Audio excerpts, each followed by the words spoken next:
Neste momento, o programa Direto ao Ponto começa a ser transmitido ao vivo para todo o Brasil pela TV Jovem Pan News no canal 576 das operadoras Claro e Sky, no canal 581 da Vivo e nas antenas parabólicas. Você também pode acessar o Direto ao Ponto pelo YouTube, pelo Facebook, no Twitter e pelo aplicativo Panflix. Hoje, no Direto ao Ponto, teremos um debate sobre a Amazônia Invisível. Essa região imensa e que poucos conhecem, mas muitos analisam sem conhecimento de causa. Bilhões de brasileiros são assim, não conhecem a Amazônia, entre os quais pessoas que, sem ter feito uma única visita à Amazônia, comentam a região com o desembaraço de especialista. Para tratar do tema, hoje conversaremos com gente que conhece de fato aquele mundo fascinante e complexo. Estarão comigo o general de Exército, hoje na reserva, Mainar Marques de Santa Rosa, o ex-secretário especial de Assuntos Estratégicos da Presidência da República, o cacique Ronaldo Zoquezomaiaque, do povo Alite Parese, João Jesse, empresário e ex-madeireiro, e Elisângela Carreira, apresentadora e jornalista da TV Jovem Pan News. Muito obrigado a vocês pelo comparecimento, pela aceitação do convite. Me perdoem se eu me perdi na pronúncia de alguns nomes, tá? Vocês corrijam à vontade e me corrijam quando eu falar alguma coisa errada sobre a Amazônia, porque eu não quero ficar parecido com a maioria dos jornalistas. Nestes últimos dias, com o assassinato do jornalista Dom Phillips, inglês, e do indigenista brasileiro Bruno Pereira, nós soubemos da tragédia, lamentável sob todos os aspectos, mas lemos também e ouvimos muitas análises claramente feitas por leigos que, como tem ocorrido no Brasil, comentam assuntos que desconhecem com extremo desembaraço. Então eu começo perguntando ao general Santa Rosa e a vocês, que responderão em seguida, se esse crime foi surpreendente, se diante da situação da Amazônia que vocês conhecem, sobretudo o general, isso pode acontecer. Queria que o senhor falasse sobre isso para começo de conversa. Bom, no meu modo de interpretar, esse crime foi um episódio de segurança pública, um episódio comum nas regiões onde a coexistência de comunidade de fronteira.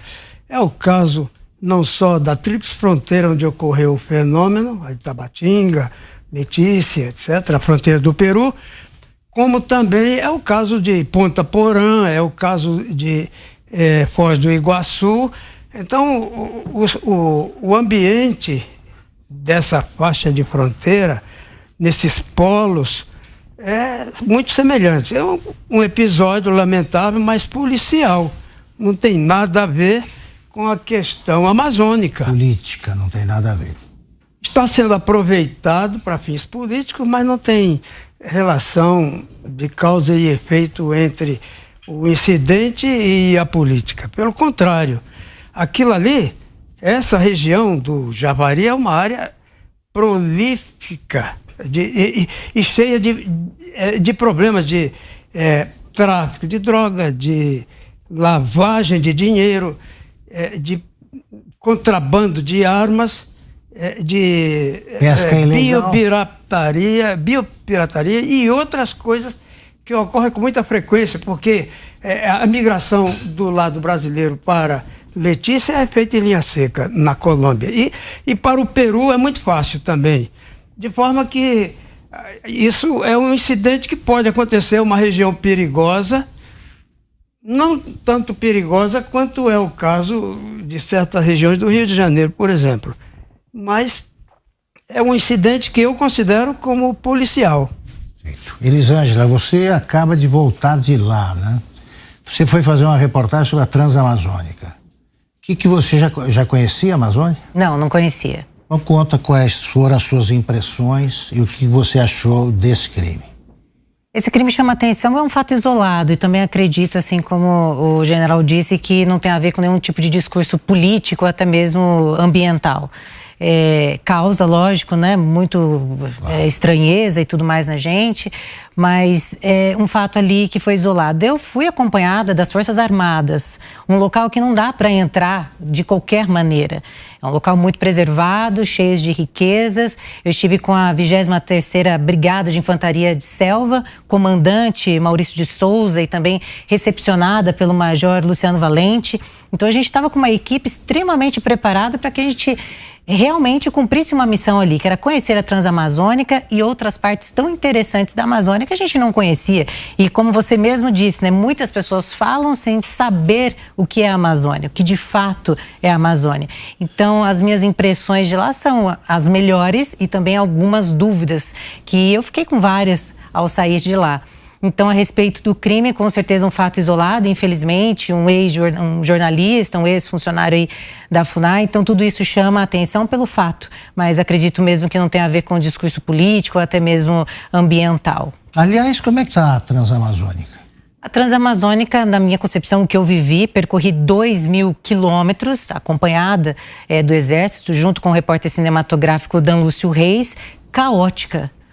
A maior parte do trecho que eu percorri foi terrível. E o que mais me chamou a atenção foi o conformismo das pessoas. Terrível por quê, Elisângela? Porque não dá para... Não dá para dirigir, para trafegar, é caminhoneiro, é caminhão tombado. A gente viu um acidente, tinha acabado de acontecer. O caminhoneiro, ele foi socorrido por pessoas que estavam ali, porque até chegar no hospital mais perto, eu não sei qual é o hospital mais perto. Se eu percorri 60 quilômetros, 65 quilômetros em 3 horas, você imagina a situação? Eu encontrei família com um bebê no carro de 2 meses, parado no meio do nada, no meio da lama, para levar a criança para o hospital. Eu falei, você tem noção que horas você vai chegar? Ela falou, não sei. E se essa criança tivesse, de repente, passando muito mal, ou alguém ali da família? Quando que ia chegar?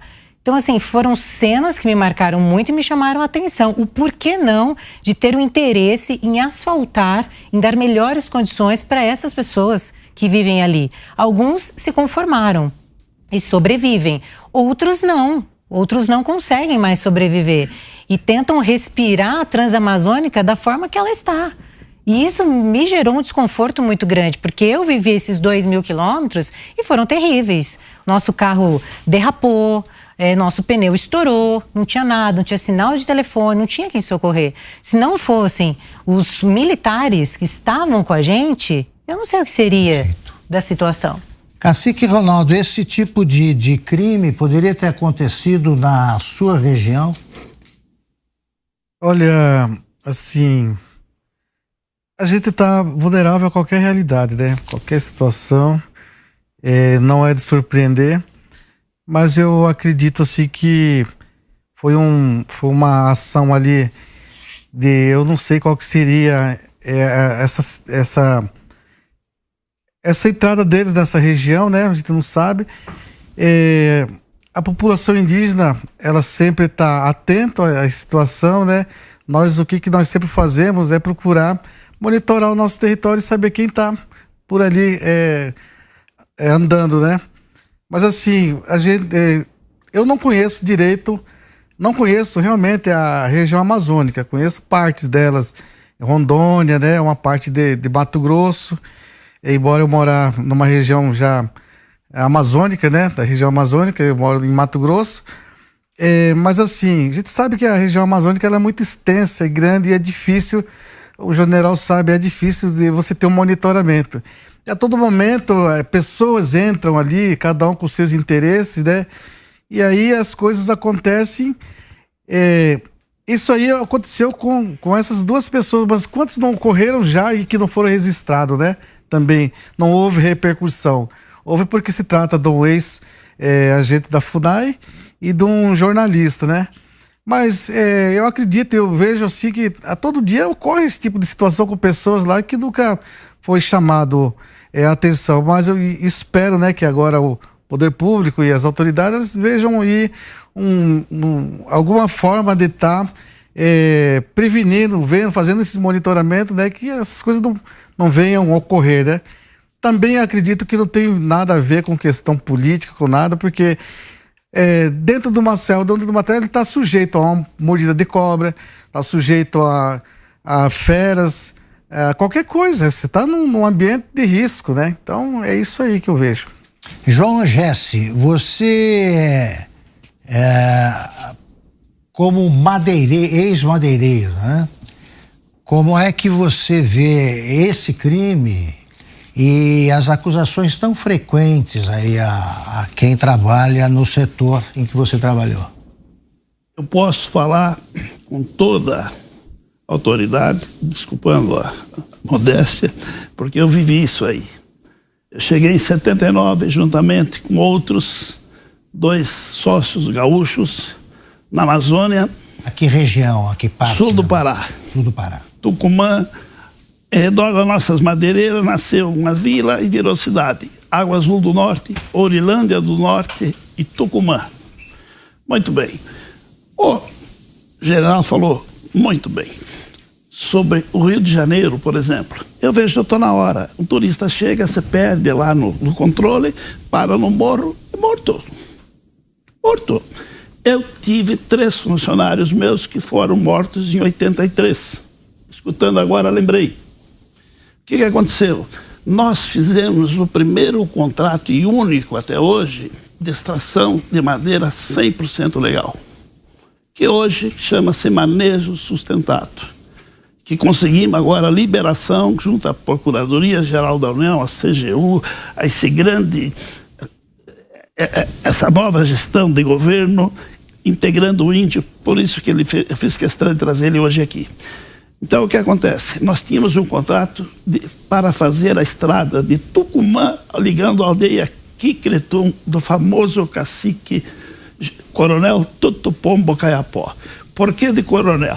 Meu general, o senhor sabe que no tempo do SPI, os índios falavam capitão. Serviço de proteção. Era capitão. Um belo dia eles conheceram um coronel. Então esse índio, como era o chefe de todos, Caiapó, ele se dizia coronel. E depois registramos como nome Coronel Tutupombo. Eu consegui isso junto ao juiz de Conceição do Araguaia. Eu sempre dizia que ele era meu afiliado. Então nós fizemos um contrato que é um case hoje que estamos usando para a imprensa, para quem quiser ver notas fiscais da FUNAI, Ministério do Interior, e está lá onde tiramos a madeira, a floresta 100% de pé, que é o que o Brasil deve fazer, essa riqueza imensa que nós temos. E em dado momento nós tínhamos exploradores, porque não se acaba com a mata. Primeiro que custa muito derrubar uma árvore, levar óleo diesel na mata. Eram as madeiras que tinham valor comercial, e as adultas, que não se termina com a mata. É o manejo sustentado hoje. E nós tínhamos exploradores que iam procurando madeira. Mataram 3 empregados meus com borduna, porque Tchucaramãe vem de índio sem flecha, não é isso, Ronaldo? Porque os caiapós é o grupo G que não usa flecha, usa borduna. Então eu cheguei no acampamento, 3 empregados meus mortos a borduna, pais de família, tivemos que dar toda assistência. Era os índios da aldeia do Paulinho Paiacã, a aldeia Aucre, subindo o riozinho do Quicretum. O pai dele chamava Cupatô, o outro cacique era Tiquiri. Eu que levei o Paulinho Paiacã, tenho esse remorso, trabalhar na FUNAI em Belém. Eu vivi isso na carne, mataram 3 empregados meus. É comum fazendeiros, pioneiros se perderem na mata e morrer, ninguém achou o corpo. Então essa Miscelândia hoje é para, meu general, tudo nesse país o nosso capitão é o culpado. É isso. General, o senhor serviu em vários quartéis aí da Amazônia, várias regiões. Eu visitei a Amazônia algumas vezes, não sou especialista, longe disso, mal conheço a Amazônia, mas eu fiquei 10 dias com o general Mourão, que comandava em 2009, comandava o batalhão de São Gabriel da Cachoeira. Com a experiência que o senhor tem, é muito pouca, é muito fraca a presença do Estado na Amazônia? Porque a gente tem a impressão de que é o Exército que representa o Estado e só. Estou errado? Não, a sua percepção é absolutamente correta. O Exército, em 1973, tinha um efetivo desdobrado em toda a região em torno de 3.700 homens. Hoje tem em torno de 30 mil, mas há necessidade de 300 mil para ter um controle efetivo da área. Então, a presença do Exército já garante nos pontos mais críticos a participação do Estado, de alguma forma. Ocorre que existem implicações culturais, além das dificuldades das áreas remotas normais, de se movimentar servidores públicos para trabalharem nessas áreas remotas. Ninguém quer pegar malária, leishmaniose, blastromicoses, essas doenças tropicais que em certas regiões são endêmicas. Então, somente o Exército consegue colocar a sua presença no local. Nós precisávamos criar incentivos para que elementos de outros setores do governo, governamentais, pudessem estar presentes nessas áreas remotas. Polícia Federal, a FUNAI. O maior percentual de efetivo da FUNAI está em Brasília. Não está desdobrado nas regiões de fronteira, não. Além desses órgãos, temos, por exemplo, o IBAMA, elementos do IBAMA. Para você ter uma ideia das dificuldades culturais que há de recrutar esse povo para trabalhar na Amazônia, eu diria o seguinte: o projeto Calha Norte, no apoio à construção de quartéis nessas áreas críticas, ele impôs que houvesse um pavilhão dos quartéis destinado a terceiros, que era para abrigar esse povo dos servidores públicos de diversas repartições, Receita Federal, IBAMA, FUNAI e assim por diante. Nenhum dos pavilhões ativados, nenhum dos pavilhões construídos chegou a ser ativado. Então o Exército aproveitou esses pavilhões para uso próprio, para logística, para suas atividades normais, por falta disso aí. Se você observar, e aqui a nossa jornalista viajou pela Transamazônica, você viu algum policial rodoviário federal na área? Não. Não existe. As rodovias federais da Amazônia são abandonadas. A região é entregue a si própria. Então, vez por outra, não sei se você teve a oportunidade de vivenciar isso, algumas comunidades indígenas resolvem parar o trânsito na rodovia para cobrar um pedágio. Ilegal. E às vezes bloqueiam a rodovia em certos momentos durante horas, né, exigindo determinadas contrapartidas. Então, a presença do Estado, infelizmente, é insuficiente para o controle efetivo da área. Graças a Deus, temos a participação do Exército nas áreas mais críticas. Mas como o senhor disse, o ideal seria que tivesse 300 mil. Exatamente. Elisângela, você, que sinais da presença do Estado você viu por lá? Fora o Exército. Fora o Exército, muito pouco. Para endossar o que o general falou, apenas 12 funcionários da FUNAI numa região imensa. Não faz o menor sentido. É muito pouco. Então, o que eu vi foi... Que pouco se dispõem a fazer esse tipo de trabalho. Exatamente. Então, o que eu vi foi um exército muito atuante, fazendo um trabalho que, às vezes, entre aspas, nem é dele. Porque o exército vai até uma tribo indígena para dar apoio, para levar um médico, para levar alimento, para levar um pouco, né, de atendimento, de estrutura para esse povo, até mesmo as pessoas que moram ali às beiras das rodovias. Então a gente vê o Exército atuando dessa maneira, às vezes em forma conjunta também com a Polícia Rodoviária Federal em operações, mas a gente não vê a presença mesmo de fato do governo, do Estado ali atuando. Eu fiquei muito impressionado em São Gabriel da Cachoeira porque naquela época, em 2009, o general Mourão disse que ele estava se sentindo meio que vice-rei da cidade porque o prefeito tinha sido cassado, a promotora estava fora, licença maternidade, o juiz estava ajudando a mãe em campanha para deputado federal e sobrou tudo para ele, né? Não tinha mais delegado, não estava lá, não tinha ninguém. E ele tinha que tomar conta de tudo. E o único o único hospital daquela região é o hospital militar. E vi também indígenas chegando ao hospital e ninguém sabia de onde, porque eles iam pelos igarapés, ali falando uma mistura de português com espanhol. E o general Mourão observou o seguinte: olha, talvez eles não saibam se eles estão chegando da Colômbia, se eles moram na Colômbia ou no Brasil, porque é muito difuso esse negócio, é fronteira seca, né? E com muita água é seca. Então eu fora do Exército não vi sinais, vi ONGs. Queria perguntar ao cacique Ronaldo o que ele acha da atuação das ONGs na Amazônia. Primeiramente eu vou focar um pouquinho na questão dos indigenistas FUNAI. O que aconteceu?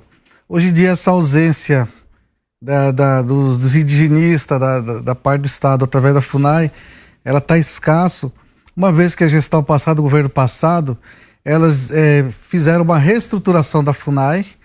Essa reestruturação tirou esses indigenistas lá da ponta e recolheram eles para a cidade, para a central. Então ficou descoberto. Hoje em dia nós temos essa carência dessas pessoas, desses profissionais que faziam aquele monitoramento e acompanhamento junto com os indígenas, do próprio território, da assistência às comunidades, né? Temos muitos povos ainda que são carentes ainda de assistência e até mesmo dessa questão de documentação e levar para a cidade. Então, existe povos ainda que tem essa dificuldade. Isso era feito pelos indigenistas. E até gostaria de fazer aqui um apelo, né, ao governo federal, através da FUNAI, de que, assim, que continuasse com essa categoria dos indigenistas. Por causa que os indigenistas são os que conhecem a realidade dos índios. Se falando em ONG, a maior parte das ONG não conhece a realidade dos indígenas. Mas os indigenistas, eles eram capacitados, treinados para viver junto dos indígenas. A maior parte falam a língua, extremamente, fluentemente falam a língua, convive, né? Então aí as coisas ficam bem mais fácil de fazer as ações junto com a comunidade, né? Mas assim, existe algumas organizações não governamentais boas também. Como qualquer sociedade existe os bons, os ruins. Mas tem aqueles uns também que querem só aproveitar da oportunidade que tem para engessar a população indígena, dizer que nós não somos capazes de falar sobre nós. Isso não é verdade. Hoje nós temos nossas organizações, nós temos as nossas associações, nossas cooperativas. Isso já demonstra que nós queremos caminhar para frente, né? Então, assim, essa onda de que as ONG vai vir para proteger os indígenas, isso não funciona mais, porque na maioria da parte da população indígena já entendemos. Nós estamos há 1540 e poucos anos dos contatos, né? Então, assim, já estudamos, já conhecemos, sabemos as nossas necessidades. O Estado brasileiro tem que reconhecer nós como parte da população brasileira, né? Que nós temos os nossos desejos, nossos direitos e as nossas vontades, né? Também de buscar a nossa autonomia. Então, assim, existem aquelas organizações que realmente elas dão uma vida pela questão indígena, né?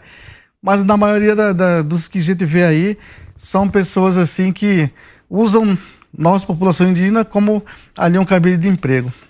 Queria aproveitar e perguntar ao Jesse o seguinte, que vendo do outro lado essa mesma questão, como é que deve ser a aproximação entre os brancos, os colonizadores e os indígenas? Os indígenas devem ser aculturados de que forma? Ou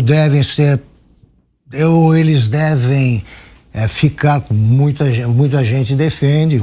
Acho isso muito difícil, deixar eles isolados. Como é que deve ser tratada a questão indígena? Veja bem, Antônio Augusto. Veja bem, eu quero falar sobre ONG, porque até esses dias se falava a todo momento em Fundo Amazônico. Alguém de vocês tem visto falar? Sumiu. Por quê? Graças a um trabalho que nós fizemos, juntamente com meu sócio, meu grande irmão, Sérgio Reis, Dr. Roberto Paranhos, Diogo Maté. O que aconteceu? O Sérgio, o seu colega jornalista Murilo Carvalho, fez a biografia do Sérgio e foi entrevistar as pessoas que tem que falar, que convivem com ele, conviveram durante a vida. Ele foi na minha casa, viu uma foto. Orlando Vilas Boas, Sérgio Reis, eu e o coronel Tuto Pombo. Ele falou: o que é isso, Jesse? Eu contei para ele. Nos anos 80, foi feita a Festa do Verde em São Paulo, e o Tom Gomes, querido da Espetáculo, que faz o Grêmio, queria trazer os Vilas Boas que eram indicados aquele ano para o Prêmio Nobel da Paz, e eles não foram. Eu falei: eu levo eles. Por quê? Porque eu vou trazer o maior cacique da Amazônia, Coronel Tuto Pombo, criado pelos Vilas Boas, e eles vão querer ir. E foram. E eu tenho aquela foto na minha casa. Ele falou: o livro está na gráfica, vou suspender. Isso tem que ser contado. Fizemos uma viagem há cerca de 4 anos. Eu, Sérgio Reis e Ângela. E o Murilo. Fomos na aldeia Kikritum. Encontramos os índios na maior miséria. Na maior miséria. Porque no meu tempo tinha ouro, tinha mogno, eles tinham avião, tinham tudo. O que acontece? A reserva Caiapó se compõe de 12.800.000 hectares. São 57 aldeias hoje. São cerca de 8.000 índios. Ao lado tem a reserva Xicrim Caiapó, que é o mesmo grupo G, onde tem a Vale do Rio Doce, Paraupebas, dentro de terra indígena, que é a Vale da Miséria, trocados para eles.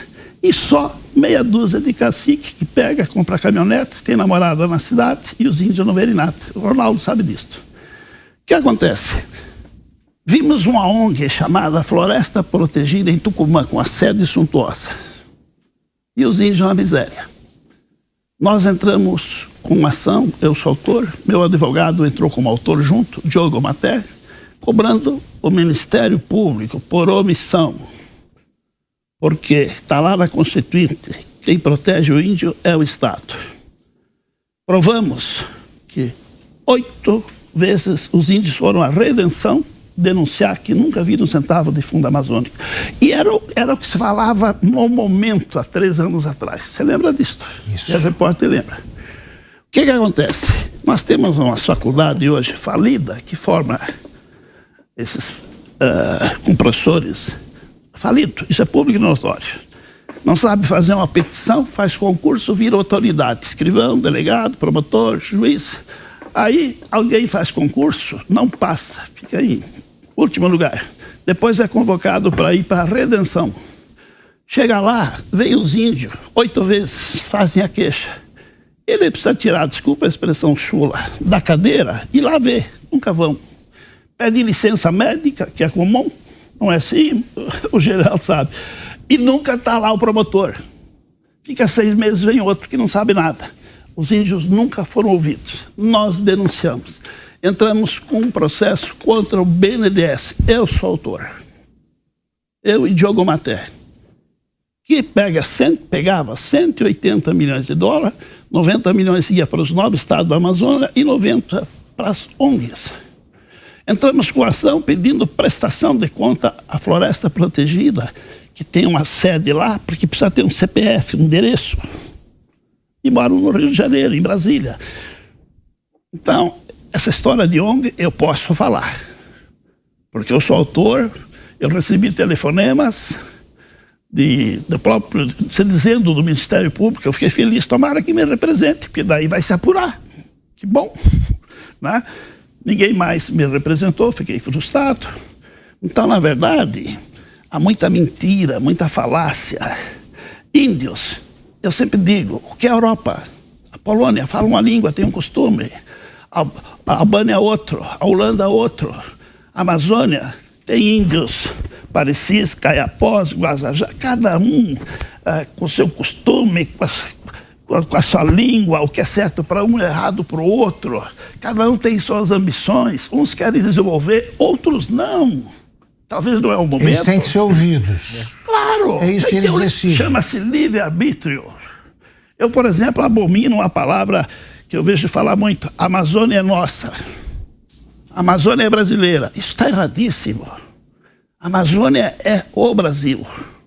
Graças a um gaúcho como Plácido de Castro, que brigou com a Bolívia e ficou com o Acre, e o bisavô do meu grande amigo Roberto Paranhos do Rio Branco foi lá e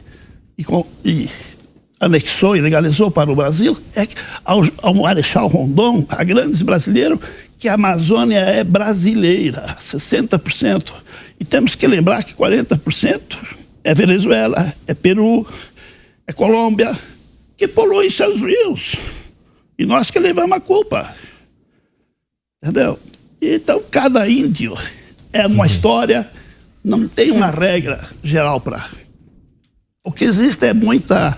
que vocês estão prestando essa oportunidade de trazer as pessoas, que é impagável o que vocês fazem. Eu sou seu fã número 1, quero deixar registrado, não perco um programa seu. Obrigado. Poderia fazer claro. fazer um parênteses aqui. O senhor fez uma pergunta para o João Gerson sobre assim, como que os índios deveriam, né? O que o seu povo acha? Assim, eu, do meu ponto de vista, eu acho que cada indígena, cada povo, ele tem a sua autonomia. Cada povo lutou para conquistar o seu território. Meu povo lutou para conquistar o território dele. O meu pai, os antepassados lutaram. E nós temos autonomia pelo aquilo que nós conseguimos, conquistemos, né? Então, cada povo ela tem que determinar. Isso aí tá escrito em várias legislações, mas assim, a gente tem que levar como princípio de que nós temos os nossos direitos de escolher o nosso modo de desenvolver e permanecer dentro dos nossos habitats natural.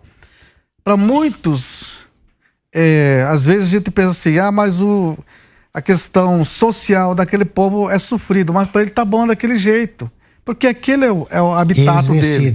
Eles decidem. Mas que assim, só para você continuar a sua explanação. No caso das tribos isoladas, se você já fizer alguma aproximação, você já está quebrando o isolamento, não é isso? Sim. O que você acha que deve ser feito com elas? Ainda assim, tem que ser consultadas. Eu acho que os índios isolados eles são à parte. Elas merecem total atenção do Estado brasileiro, protegê-los, mantê-los ali, até que elas se decidem. Elas têm que decidir o que elas querem, se elas querem permanecer daquele jeito ou não, né?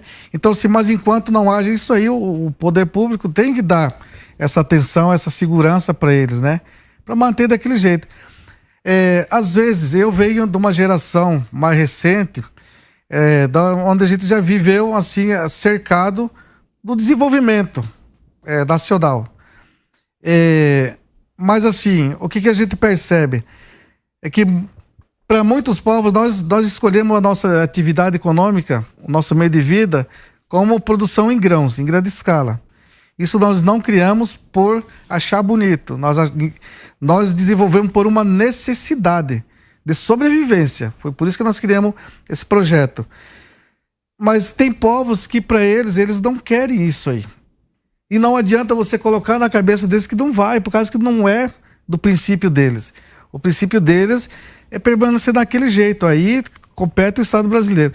Mas aqueles que buscam, hoje nós temos aí, eu faço parte de um grupo de 70 povos indígenas do Estado brasileiro que querem se autodesenvolver economicamente. Esses aí, o Estado brasileiro, o governo, ela tem que dar condições para essas populações indígenas se autodesenvolverem dentro do seu território. Eu não acho muito bom falar a palavra exploração. Eu acho muito correto falar aproveitamento dos seus meios naturais. Então, a cada povo, ele tem que ter esse direito, né?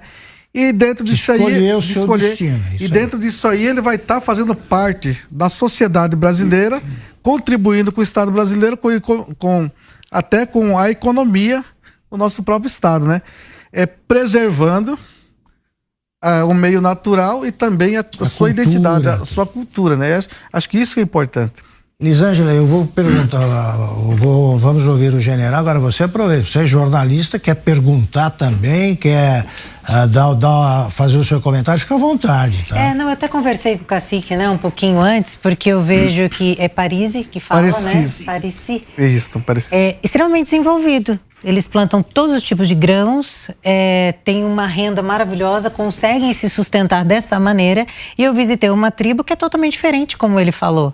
Que eles querem ficar ali, quietos, não querem produzir e querem sobreviver da maneira deles. Então, tem que existir esse respeito. Cada um quer manter as suas raízes, eles quiseram desenvolvimento.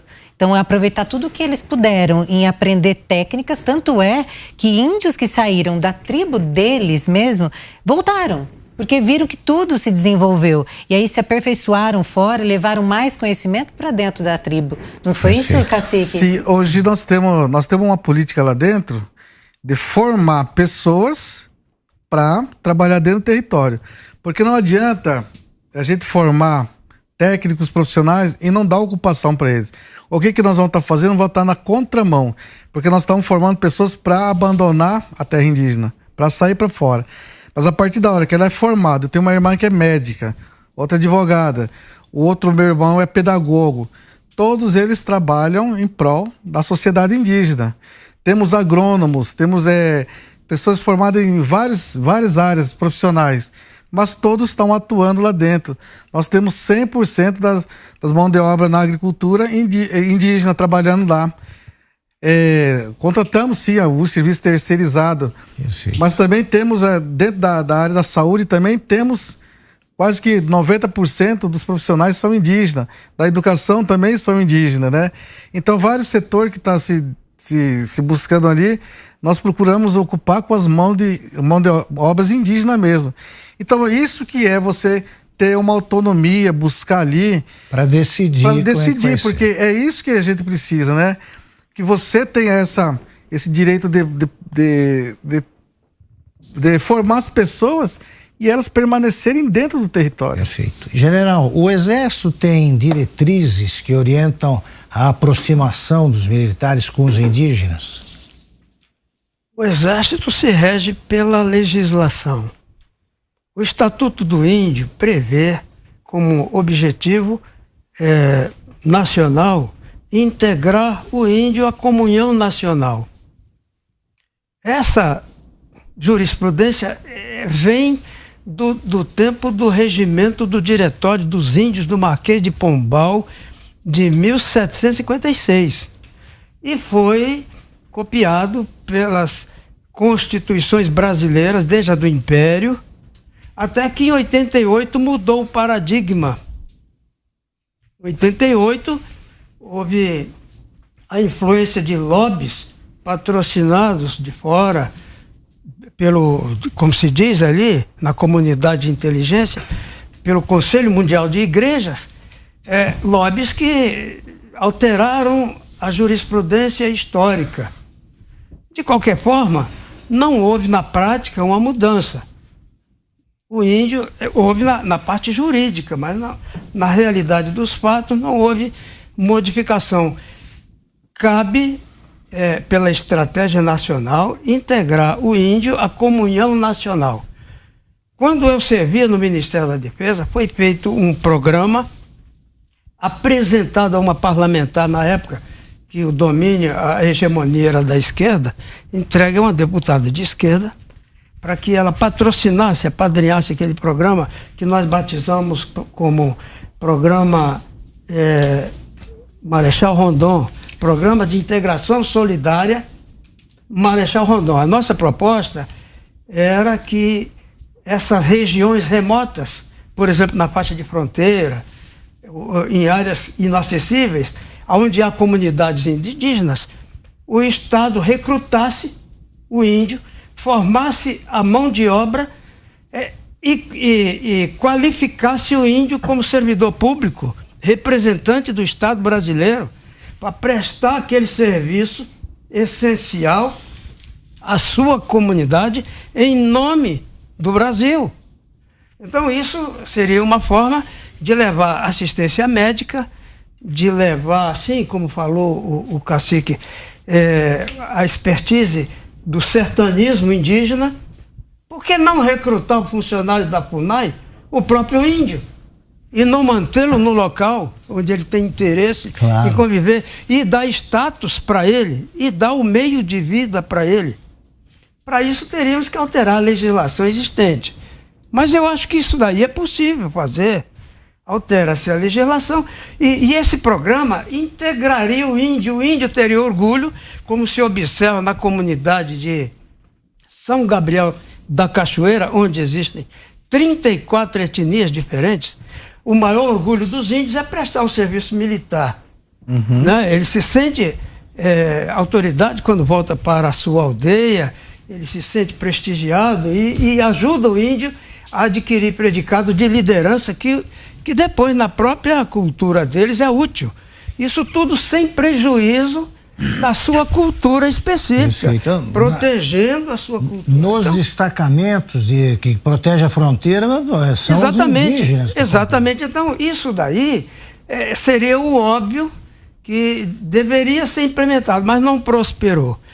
Não prosperou, acredito eu, devido à influência de ONGs a serviço do movimento ambientalista internacional. O movimento indigenista internacional é um braço do movimento ambientalista internacional. Para você ter uma ideia da eficácia desse tipo de atividade, existem na Amazônia, pelos dados que nós temos de 2019, que precisam ser atualizados, 105.706 ONGs. 105.706 ONGs somente na Bacia Amazônica. Somente na Bacia Amazônica. Então, é demais. Veja só, o financiamento dessas ONGs, logicamente, deveria ser pesquisado. Só que esse mesmo lobby que alterou o status indígena, o status jurídico dos índios, em 88, conseguiu incluir na Constituição o inciso 18 do artigo 5º, que é cláusula pétrea, e que impede o Estado de ingerir nos assuntos internos das ONGs. Sabia disso? Não. Então, é por isso que o Brasil é um paraíso de ONG. É porque aqui elas podem atuar livremente, inclusive a serviço de organismos de inteligência estrangeira. Isso é muito mais barato usar ONG do que patrocinar, financiar a atividade regular de espionagem. Então, eu vi que o cacique e o João já estavam trocando ideias ali. Muito importante. Poxa, é emocionante ver quem conhece. Que bom que o senhor está aqui, general. Que bom, faz bem. Pode quem dizer luta. O que você está achando à vontade. Que bom para quem luta como nós lutamos pela Amazônia, saber que tem pessoas.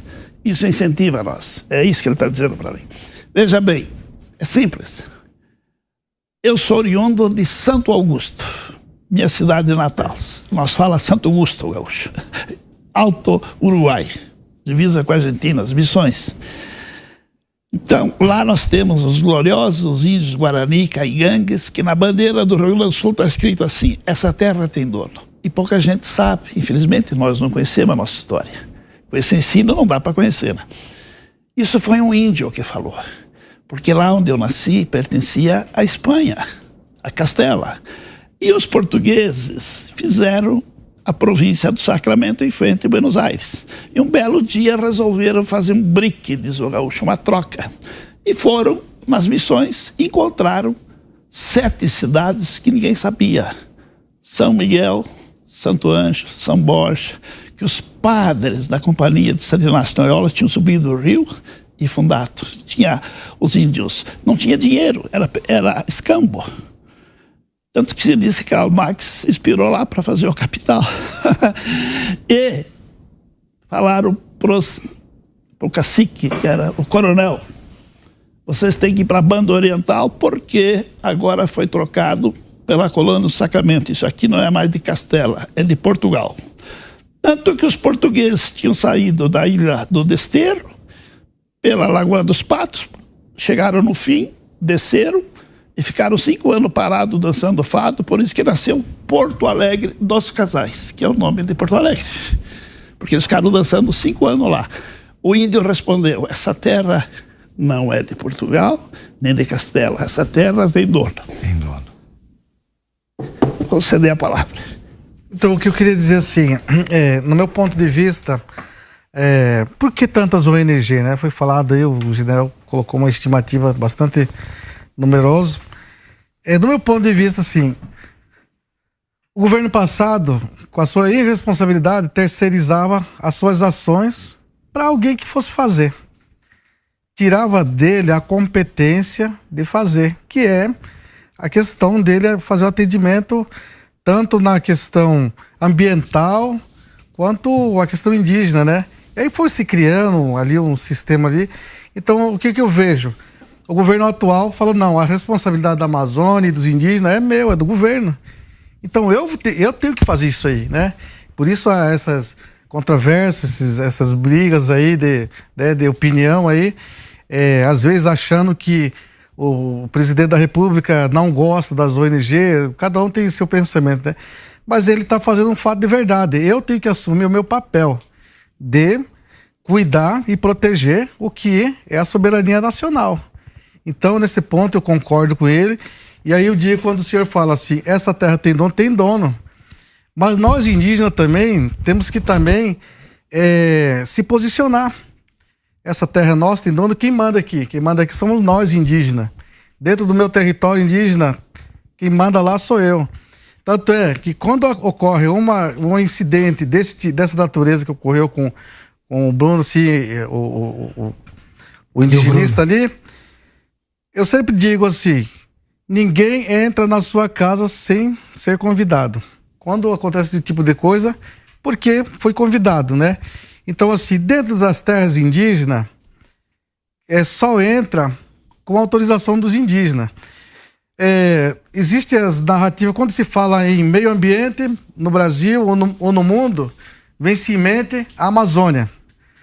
Quando se fala em Amazônia, vem as matas, as selvas, os rios, os meios naturais ali, mas as pessoas só esquecem de uma coisa, da maior riqueza, o maior patrimônio da Amazônia, que é a população que mora lá dentro. Até hoje não existe ainda, e não sei, não vi, porque senão já estava funcionando, uma política de desenvolvimento daqueles povos lá de dentro. É o povo da Amazônia, alguém amanhã depois vai me corrigir, talvez, né, posso estar falando neira. Mas no meu ponto de vista, quem está acabando com a Amazônia é o próprio povo que mora lá dentro. Porque eles estão ali, a Deus dará, buscando socorro, igual aquela pessoa que na estrada ali, quando você está numa necessidade, você parte para o extremo, você vai buscar o que está mais fácil. As grandes Você se refere tanto às tribos indígenas, como os próprios ribeirinhos, os moradores lá de dentro, porque eles não têm uma política lá de subsídio, de desenvolvimento para eles de forma legal, de forma regulamentada. No meu ponto de vista é isso, porque enxurradas de madeireiro, de mineração, de coisas que estão lá, aí a Polícia Federal chega lá, o Exército vai lá, tira, é igual porco do mato. Quando tá lá, eles fogem, quando sai, volta tudo de novo. Então, assim, eu tenho como experiência e exemplo, eu vou falar do meu território, terra indígena da Parecis, nós criamos um plano de gestão territorial. Dentro desse plano de gestão territorial, ela diz o seguinte, aqui pode produzir, aqui tem que preservar, aqui é aldeia, aqui não pode mexer, aqui é centro histórico, e aqui vocês têm que cuidar para as futuras gerações. Então, ninguém vai entrar lá para abrir mais um palmo de terra, porque o próprio indígena já sabe que e não vai deixar. Então, é o próprio morador do local fazendo a sua preservação, cuidando daquele meio, porque ele depende dele. Quando se fala em meio, em questão ambiental natural, não tem outras pessoas mais do que nós indígenas falar sobre isso, porque nós vivemos, nós dependemos do meio natural. Nós dependemos de uma boa água de qualidade, precisamos de espaço para nossa alta reprodução, né? E também respeitamos os locais, porque eles são sagrados, está ligado com a nossa ancestralidade, os nossos espíritos, né? Então tem tudo isso a ver na questão de territorialidade, né? Então, assim, quando se fala nessa situação, eu vejo assim, eles estão discutindo a PL 191, que parece que é um bicho do outro mundo. Não é. Que trata do quê, cacique? A PL 191, ela trata da regulamentação da mineração. Isso nós vamos discutir isso. Da questão da produtividade em terras indígenas, né? Energias, essa situação, né? Assim, eu sou a favor do que regulariza para os índios,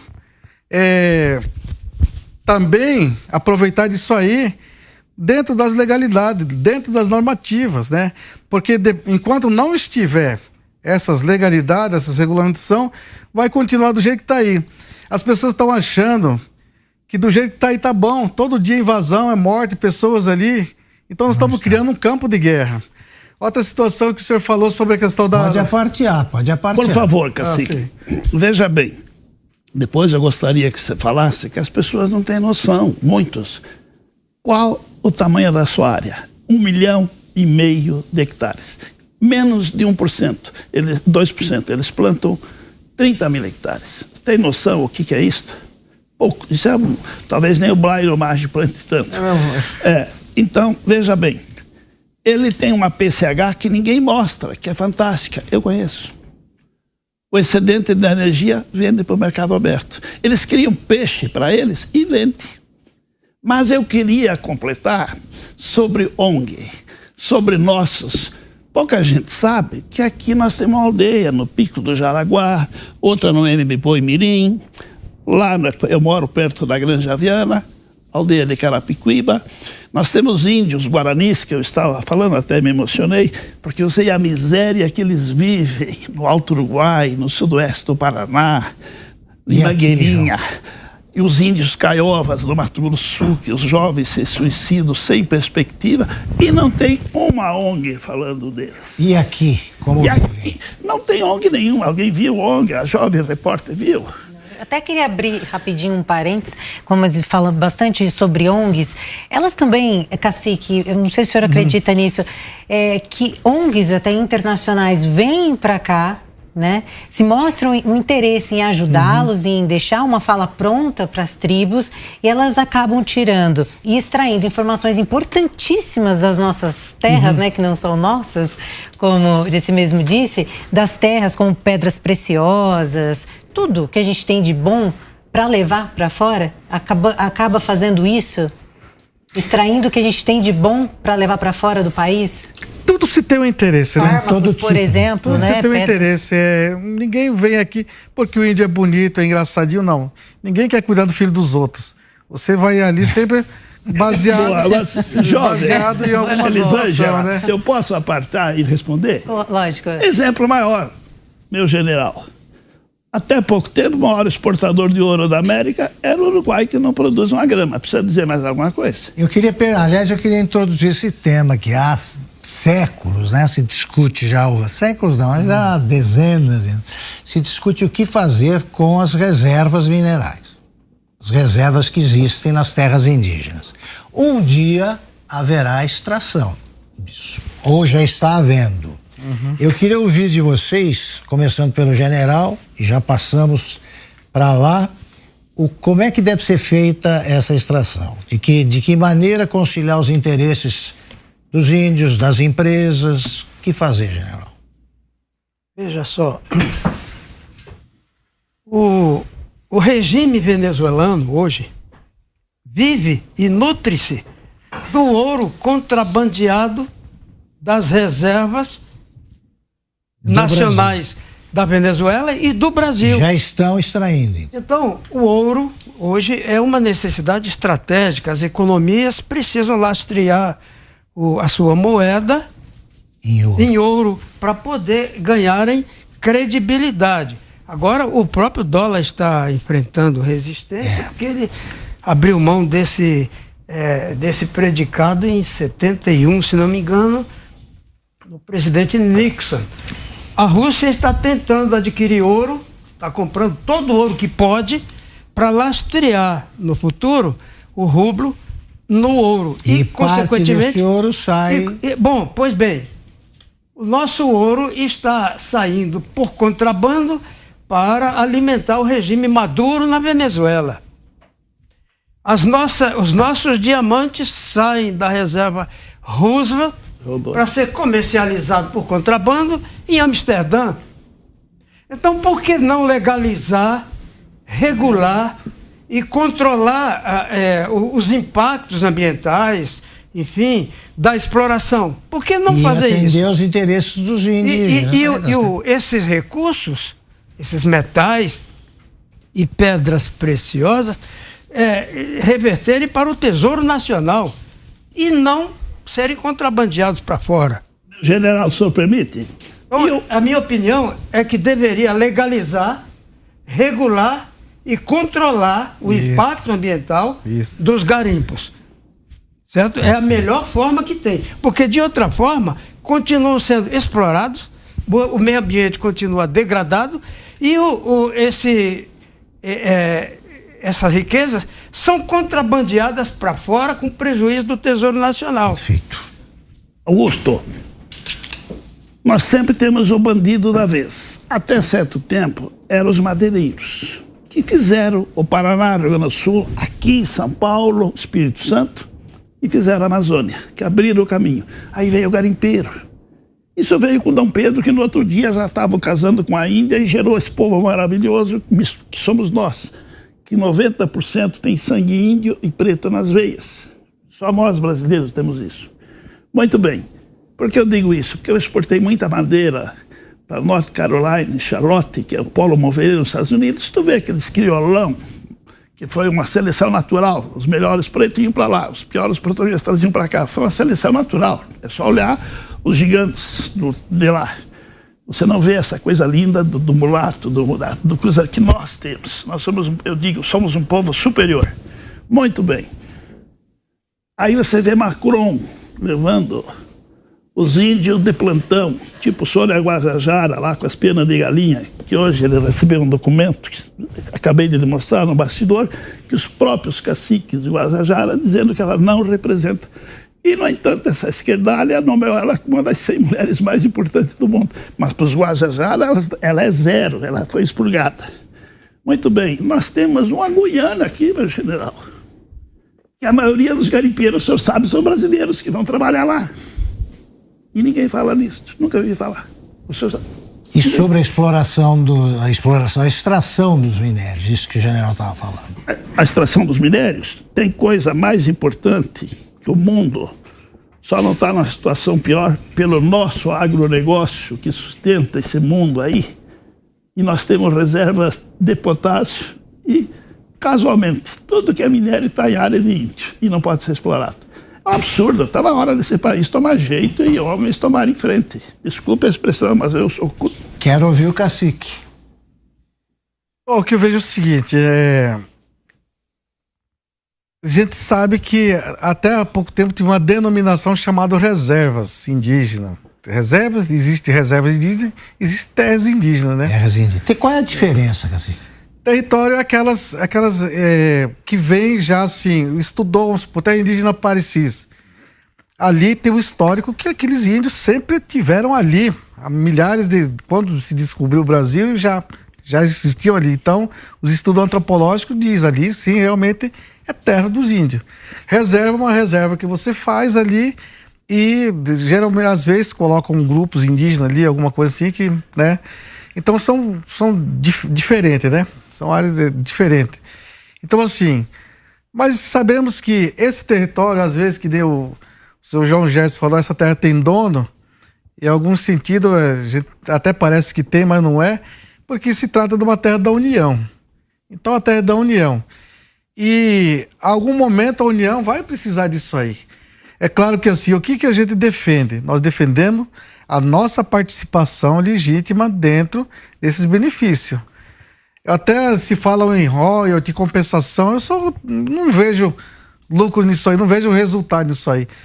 Se tiver que fazer a exploração, o aproveitamento disso aí, que abra aí para as cooperativas indígenas, para as associações indígenas fazerem essa atividade aí, que vai pagar os impostos. No ano passado eu fiz o levantamento de uma safra que nós fizemos, pagamos 12 milhões, 200 e poucos mil reais de imposto, de ICMS para o governo. Então, é o indígena contribuindo, fazendo o papel dele também dentro da sociedade nacional. Mas assim, é claro que isso aí, a gente vê, para mim seria fácil, mas do modo geral assim, existe ainda muito receio, né? Por causa que muita gente imagina assim, os índios eles ainda não são capazes, não estão aptos a disseminar essa situação. Engano, hoje nós temos indígenas formados aí em diversas áreas de administração e tudo. Mas entre os parecis, são muitos. Mas no Brasil todo, temos indígenas super avançados. Às vezes nós vemos a Amazônia, falamos, puxa vida, a Amazônia é uma selva ali só de matos e onça, mas ali tem muitos indígenas que estão à frente do meu conhecimento. Eu que moro aqui no Mato Grosso, comecei a sair da aldeia aos 12 anos de idade, estudei, depois aos 22 voltei para a aldeia, estou morando lá até hoje, né?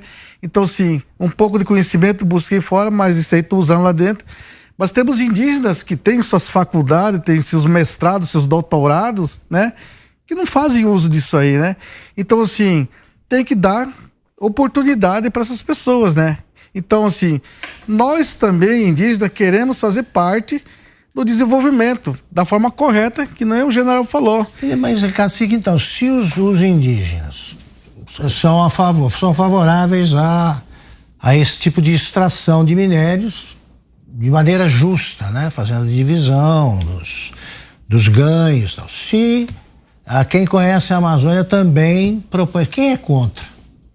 Se você fizer a exploração, por exemplo, da cassiterita que nós temos, você vai baratear o custo do minério do preço de Gales.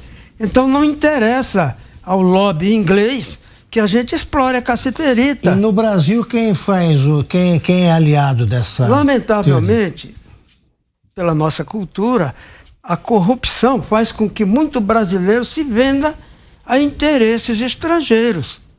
Então, os controladores das commodities mundiais, globais, não querem, eles regulam o mercado e não querem que entre determinado produto em determinado momento. Nós, brasileiros, temos que ter consciência de que os recursos naturais da Amazônia devem ser explorados em favor do povo brasileiro e começando dos indígenas, né? Começando pelo povo nativo. Veja só, quando fala em povo indígena, é preciso fazer uma ressalva. É povo brasileiro. É menos de 2% do percentual da população nativa. 70% da população amazônica é de mestiços, de brancos e índios. 70%. Então, quando se fala em integração do índio à comunhão nacional, está se visando, como dizia Gilberto Freire, aquela civilização tropical, sabe, que envolve todos, nós todos somos irmãos, todos devemos trabalhar numa mesma direção. Não deve haver compartimentação, separação, como estão querendo colocar forçosamente. Nós brasileiros precisamos descobrir que estão nos conduzindo para o estigma africano. O que fizeram na África, a partir do início do século XIX, e foi completado no fim, na Conferência de Berlim, em 1898, fizeram a partilha da África. Fronteiras artificiais. Fronteiras artificiais. Estão caminhando com a mesma estratégia de uma forma indireta, usando artifícios diversos, a operação psicológica, o emprego das ONGs no terreno e a corrupção de outro lado, para conduzir ao mesmo cenário. Ora, a guerra da Ucrânia mostra que hoje o uso da força não está abolido, como se dizia 20 anos atrás. Não está abolido. Nós precisamos acordar para a segurança da região amazônica. É preciso evitar o estigma africano. É preciso defender o nosso patrimônio. Não existe Amazônia internacionalizada.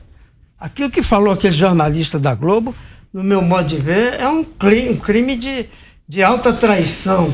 A Amazônia é um patrimônio brasileiro. Agora, é preciso fazer uma ressalva aqui.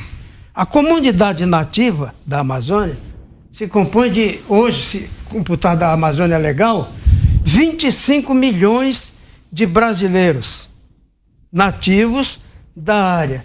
Esses 25 milhões, 80% moram nas cidades. Somente 20% moram no interior, ao longo dos rios, até de uma forma meio nômade. Precisamos fixar esse povo no local, porque sem povo não há Estado. E sem Estado não há controle. Então temos que despertar para o desenvolvimento da Amazônia. Hoje, o que nós mais precisamos, a necessidade vital da Amazônia é de progresso. Essa eu fiz parte. Elisângela, vai perguntando. É que eu não quero interromper porque eles são demais, né? Mas eu queria perguntar para o Cacique. A gente tem uma reserva subterrânea enorme. A nossa água é muito importante. Poderia abastecer aí por 250 anos o Brasil. Existe essa exploração também da nossa água? Ou ainda não? Ainda não. Nós não usamos nada. Nós temos acho que 2 ou 3 aquíferos que são considerados os maiores do mundo, né? E o meu pai sempre dizia que quem vai mandar no mundo é que tem água doce. Então nós temos aí uma maior riqueza, muito importante, que é a água, os nossos aquíferos, né? Que não foi nem mexido ainda em relação a toda a questão do desenvolvimento nacional e mundial, né? Então tá aí uma menina dos olhos do mundo também, que chama a atenção de todos, né? Essa questão da água. E eu acho que assim, né? Há muita a questão indígena, na Amazônia, tudo é uma coisa, um balde de mistérios ainda que está para ser desvendado. Bom, vamos para um rápido intervalo. Estamos de volta para a segunda e última parte do debate sobre a Amazônia Invisível. Eu só queria dizer aos participantes da nossa bancada que agora teremos uma segunda parte do programa, um segundo bloco bem mais curto, temos 20 minutos. Mas vocês estão sendo concisos aí, com muita naturalidade. O general estava fazendo um sinal de que queria falar quando eu interrompi. Depois, o João. Aquela ideia que foi levantada pelo Cacique, do líquido precioso que é a água potável, eu diria para você o seguinte, só para fins de dado de comparação, a Amazônia brasileira é 15% maior do que a Índia. O território da Amazônia brasileira é 15% maior do que a Índia. A Índia, em 2030, vai estar com 1 bilhão e 500 milhões de habitantes. Disse para mim, pessoalmente, o embaixador da Índia, que em 2030, 40% das cidades indianas estarão submetidas ao racionamento contínuo. O maior problema da Índia é água. Esse também é o maior problema da China. A China gastou 50 bilhões de dólares para fazer a transposição do rio Yangtze, para levar água para o norte da China, porque sem água não há agricultura, não há como fazer a produção agrícola. E não conseguiu resolver o problema. Depois de 20 anos de investimento, não conseguiu resolver. Então, só quem tem água e território e tecnologia e clima para suprir o excedente de população que vai acontecer, a previsão em 2050 é nós atingirmos 9 bilhões de habitantes. Só quem pode proporcionar a segurança alimentar do mundo é o Brasil, porque ele tem água. Agora eu queria também, até por curiosidade, saber o seguinte, João, antes que você use da palavra, eu queria perguntar ao cacique. Quando eu fui a São Gabriel da Cachoeira, eu soube que eles tinham que buscar, naquele momento, estava faltando água, eles tinham que buscar 200 quilômetros, eu não me recordo agora o nome da cidade mais próxima, porque estava todo poluído aí, aquele trecho do Rio Negro. Por que isso acontece? Eu acredito, que nem eu disse no começo, a região lá mais, a região norte da Amazônia, eu desconheço bastante, né? Mas eu acredito que deve ter ali, assim, essa questão mineradora, alguma coisa deve estar, né, ocasionando essa exploração ilegal. João tá fazendo um sinal. É muito simples, é só olhar no mapa, o general sabe. As cabeceiras do lugar que você fala não é ali, é lá na Colômbia. De lá já vinha. Já vem poluído. Ó, uma coisa muito importante. Eu estava falando no camarim com o general e ele falou uma coisa que quem conviveu sabe. A Belém Brasília segue paralelo à transição entre o Cerrado e a floresta. Aí, a Transamazônica. Não, a Belém Brasília. Belém Brasília. Muito bem. Corta, né, na vertical. Eu falando hoje com meu amigo Ronaldo Parisi, que ele teve a sorte de nascer um índio pobre. A sorte dele, porque ele perguntou o porquê dos irmãos Caiapó, que eles falam na linguagem dele, os parentes. Muito simples. Eles estão no Cerrado. O que é o Cerrado? Terra fraca. Por isso que é Cerrado. Por isso que a mata é baixa. Nós temos um brasileiro que tem que ser reverenciado em vida, chamado Alisson Paulinelli, que criou a Embrapa, que hoje dá produto no asfalto. Ele mandou pesquisadores para fora do país para estudar o nosso solo. Roberto Rodrigues, esse homem tem que ser reverenciado em vida. Entendeu? Conheço os dois e são realmente merecedores. Então, o Brasil está hoje no ponto que está perante o mundo, graças a esse tipo de homens. Muito bem. Então, o que restou para eles? As mulheres, as irmãs iam trabalhar de doméstica na cidade dos brancos. Ele foi estudar e trabalhar. Casou com uma branca. Ele tem que falar, isso aí é muito lindo. Tem 4 filhos. Voltaram para a aldeia. É o que diz o general. Por isso que eu queria falar. Está aqui o exemplo típico. Claro. Ele voltou para a aldeia e um grande Ministério Público, que é esse que nós precisamos, fez um ataque, um termo de ajuste e conduta, onde 2 gaúchos bancou para eles poderem começar a plantar. Porque até hoje o grande problema deles, eles não podem dar terra em garantia, eles não têm acesso a financiamento. Até hoje persistem. E a necessidade é mãe das coisas, aprenderam. Qual é o problema dos parentes Caiapó? Maior província mineral do planeta, sul do Pará. É casterita, é wolframita, é ouro, é nióbio. Terra Caiapó. A mata é a melhor mata. Quem tem os Caiapós? 12.800.000 hectares. A maior reserva de madeiras nobres do mundo, porque a terra é maravilhosa. Na floresta, tudo na natureza vive, nasce, vive e morre. Eu falo para minha filha, que é arquiteta paisagista, aqui, vamos descer o prédio. Companhia City que fundou. Primeira chuva que dá, cai umas alves, que nem falam os baianos, em cima do carro, às vezes morre alguém.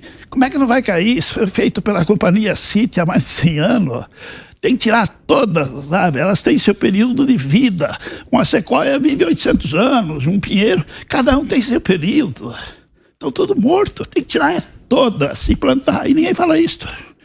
Então, o manejo sustentado é simples. Você anda na floresta virgem, está cheio de árvore caída. Quem morreu? É o ciclo. Quando nós íamos derrubar uma árvore, nós sangrava com a motosserra, porque às vezes era só a casca. Uma vez eu perdi um funcionário que esqueceu de sangrar, botou a motosserra, ela voltou e cortou a barriga. No desmatamento legal, a floresta se recompõe naturalmente. Desmatamento legal. Né? Assim eu vou falar uma coisa que eu não deveria falar, mas eu estou muito velho para aprender a ter medo. Não vai ser com 68 anos. Você é um homem esclarecido, você sabe do que eu vou falar. projeto Rio Dourado, Volkswagen. Era ocupar para não integrar. Não era isso, meu general? Regime militar. Então, tinha incentivos. A pessoa comprava um título do INTERP, Instituto Terra do Pará, pagava 20%. O máximo era 2.999 hectares, porque acima disso só o Congresso que podia dar o título. Ele tinha que provar que derrubou 1.000 hectares para ter direito, pagar e pegar o título. Hoje são criminosos porque derrubaram. Hoje são criminosos. É um absurdo, é o país dos absurdos. Precisamos tomar uma dose de vergonha, nós brasileiros. É isso que nós precisamos. Aí, o que acontece? As madeiras é a maior riqueza que os Caiapó têm. Eu fui levar com o Roberto Paredes do Rio Branco e outros, fomos levar eu sou muito grato, Ricardo Salles, foi fritado, hoje é colega de você, um grande ministro, o Nexivil, Marcelo Xavier, que está revolucionando essa nossa FUNAI, esses jovens aí, ser cerceado de vir participar do seu programa, outros programas. É o país dos absurdos. Não temos mais corrupção, ninguém fala nisto. Então, o que gera de emprego a indústria moveleira na Amazônia com as madeiras legais? O que geraria de emprego, de rendimento? Ninguém fala disto. Então, os nossos índios lá são pobres, que vivem de migalha de Vale do Rio Doce, de ONG, que pega milhões e dá uns espelhinhos, trocadinhos. Né? Então, eu acho que eu já tomei meu tempo, né? Tá ótimo, tá ótimo. É importante falar eu também queria... que as terras indígenas, elas estão assentadas em jazidas de minérios, né? Eu não sei porquê, mas, assim, bom, no nosso caso lá, a nossa riqueza é o cerrado. Só isso, nós não temos mineração, mas em várias regiões. Né? Todas, assim, né? eu não sei, segundo, eu ouvi esse estudo, tudinho, né? Não sei qual que eram os métodos usados nas demarcações passadas, né? Que até isso ocasionou a CPI, que da FUNAI e da ZON, que nunca foi finalizado, né? Para apontar um direcionamento, qual que era essa situação, mas enfim, né? Aconteceu o que aconteceu. Agora eu queria chamar a atenção de uma situação, assim. Eu queria cobrar do governo federal, mas atenção, subsídio à FUNAI. A FUNAI está sucateada, está acabada. Você quer cobrar resultado de alguém sem ter condições? Não é assim que funciona. O que está faltando? A FUNAI está realmente assim, em termos financeiros, para fazer as ações lá na ponta, não tem. Orçamento regrado. Acho que o orçamento da FUNAI hoje em dia deve ser em torno de 70 milhões, alguma coisa assim, para trabalhar o Brasil todo. Aí tem a fiscalização, tem essa questão do desenvolvimento econômico das comunidades, a parte das assistências, né? Das pontas ali. E a FUNAI não consegue fazer por causa que a população indígena cada vez vem aumentando mais, né? As suas demandas estão acontecendo, os problemas cada vez aumentando mais, mas sem uma condição, sem equipe técnica, sem pessoas, sem orçamentos para fazer isso, né? Então, assim, o doutor Marcelo, ele tá se virando nos 30, fazendo um malabarismo aí para tentar solucionar. Agora, os próprios indígenas não poderiam ser treinados para fazer esse trabalho? Você acha que é difícil isso? Olha, assim, a gente veio de uma situação assim, muitos indígenas participaram dos profissionais, a gente da FUNAI, né? Só que assim, eles viam lá como motorista, como alguma coisa assim. Há pouco tempo, em alguns lugares, teve alguns coordenadores locais, né? Tipo, o próprio Megaron também foi um coordenador local da FUNAI, né? Tivemos alguns, mas é muito tímido ainda, né? Eu acho que assim, deveria abrir, é claro, né? Um espaço mais para os indígenas que hoje estão preparados realmente, né? Para fazer a gestão do seu próprio, sua própria instituição, que autorrepresenta, né? Então, eu acho que isso é importante. É muito importante isso aqui. Para completar o que ele está falando. Veja bem, então a floresta não pode. Os madeireiros fizeram, na época, eu fui autor disto. Madeireiro não quer 80% da floresta de pé, ele quer 100%. E nós, madeireiro, abrimos mão do direito que está na Constituição, que 20% é corte raso. Quem tem 100 hectares na Amazônia é legal, pode derrubar, pede autorização, aí o satélite mostra quem manda a Amazônia. Mas é legal, não é isso, geral? O que deve ser combatido é o desmatamento ilegal, que é um caso de polícia. Mas ninguém mais faz. Né? Passou para a polícia Ninguém federal. mais faz, porque 1 hectare de mata fazendo manejo rende muito mais. Não precisa sal, não precisa boi, não precisa nada. Então, veja bem, quando eu falei que eles eram pobres e os outros eram ricos, eles não têm Cararaô, que chamava-se Belo Monte, que é a maior usina do Brasil. Que a maior é Três Gargantas, 12 frações. A segunda, 12 frações, é Itaipu, que a metade é do Paraguai. E no mesmo nível, Cararaú. Impediu-se a construção, saiu com o nome de Belo Monte. Temos uma usina que trabalha 9 meses com 30%. Por quê? Por causa das malditas ONGs, por causa dos Raoni da vida, dos Paulinho Paiacã, das ONG, que foi impedido. Na época, o presidente da Eletrobras, ainda Tuíra, botou o facão no pescoço, não é isso? Aí Santo Antônio, em geral, na Rondônia, no Madeira, saiu ao espelho d'água. Você já imaginou, se não tivesse Itaipu, não tivesse Ilha Solteira, no Rio do Iguaçu, 6 usinas, é a energia mais barata, a água não cobra, e as terras supervalorizam em torno, e cria peixes. Então, essas malditas ONG, isso que tem que ser... Alegando problemas ambientais. O de Araque. Resultado. Os índios não podem plantar, quando eu falei que são os caiapós, porque hoje não podem derrubar mata, então eles não podem fazer lavoura igual a eles. Então é manejo sustentado, usinas hidrelétricas, PCHs, com ROI, eles têm minérios de forma legal, recuperar os minérios, o que foi mal feito. É só ligar nas TV, acaba que você vê Estados Unidos e Canadá fazendo mineração. General, eu queria aproveitar o pouco tempo que nos resta aqui para o senhor explicar rapidamente a diferença entre o bioma amazônico e a Amazônia legal, que o brasileiro confunde, né? Justamente. O bioma amazônico, ele engloba, ele é sui generis. Ele é um bioma, assim, simbiótico, porque ele envolve dezenas de biomas particulares que agem sinergicamente, dando uma harmonia climática à região. Então, o bioma amazônico, ele está centrado na bacia amazônica. Por razões políticas, quando se tentava definir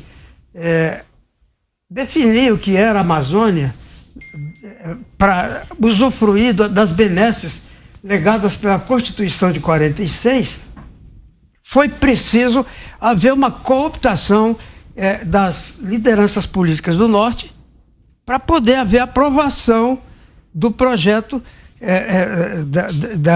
da Amazônia legal. E aí teve que ser feita uma concessão, e incluído o norte do Mato Grosso, a região que hoje envolve todo o Tocantins e uma parte oeste do Maranhão. Certo? Que isso poderia ser repensado, porque alguma dessas áreas não integram o macrobioma amazônico, né? O macrobioma amazônico que eu estou falando. Bom, então aqui, aproveitando esse ensejo para ser sintético, eu diria o seguinte: precisamos quebrar o paradigma do atraso. Isso. O paradigma do atraso tem vários paradigmas sucedâneos. O da preservação. Foram colocando goela abaixo do brasileiro que preservação é manter a floresta in natura, o que não é verdade. E os índios não pode ser quebrado é o equilíbrio ecológico. O que mais importante é o equilíbrio ecológico. O mais importante é a população nativa, que 43% dela está abaixo da linha de pobreza. Eu não sei se você tem conhecimento, mas aquela região da bacia amazônica, ela, na história, ela configurou um país diferente. Quando houve a colonização, durante 209 anos, a gestão dessa área da amazônica era feita a partir de Belém, era o Grão-Pará, com ligação direta com Portugal. Então, havia na América do Sul 2 colônias portuguesas, o Brasil e o Grão-Pará. certo? O Grão-Pará, o território do Grão-Pará é maior do que o território do Brasil. É como se houvesse 2 países diferentes que se integraram a partir de um casuísmo histórico em 1823, um ano depois da independência. Certo? A formação da comunidade amazônica se deu separado do Brasil. A lei que regia a educação era diferente da do Brasil. A lei que regia o índio era diferente. A língua era a mesma, a religião era a mesma. Certo? Mas eram 2 países diferentes que foram anexados por um golpe estratégico do almirante Cochrane e do capitão Greenfield em 1823, em agosto de 1823. Essa comunidade já tinha suas próprias características. Pois bem, 12 anos depois da independência, essa comunidade se insurgiu contra a decepção com a inclusão do Império, com a absorção pelo Império do Brasil. Ela causou um desencanto. E aí essa população se insurgiu na cabanagem. Como resultado da cabanagem, morreu 20% da população amazônica. Então, é preciso considerar o paradigma da exclusão. Quando se faz política para a região norte, se exclui a opinião e o interesse da comunidade nativa. Perfeito. Esquecem esse detalhe, esquecem o arquétipo da cabanagem. Então, se um dia houver conscientização daquela população, nós podemos ter um problema muito sério no futuro. Muito obrigado, general. E com essa aula de história aqui terminamos, infelizmente, nosso tempo acabou, terminamos o programa. Eu agradeço a participação dos debatedores.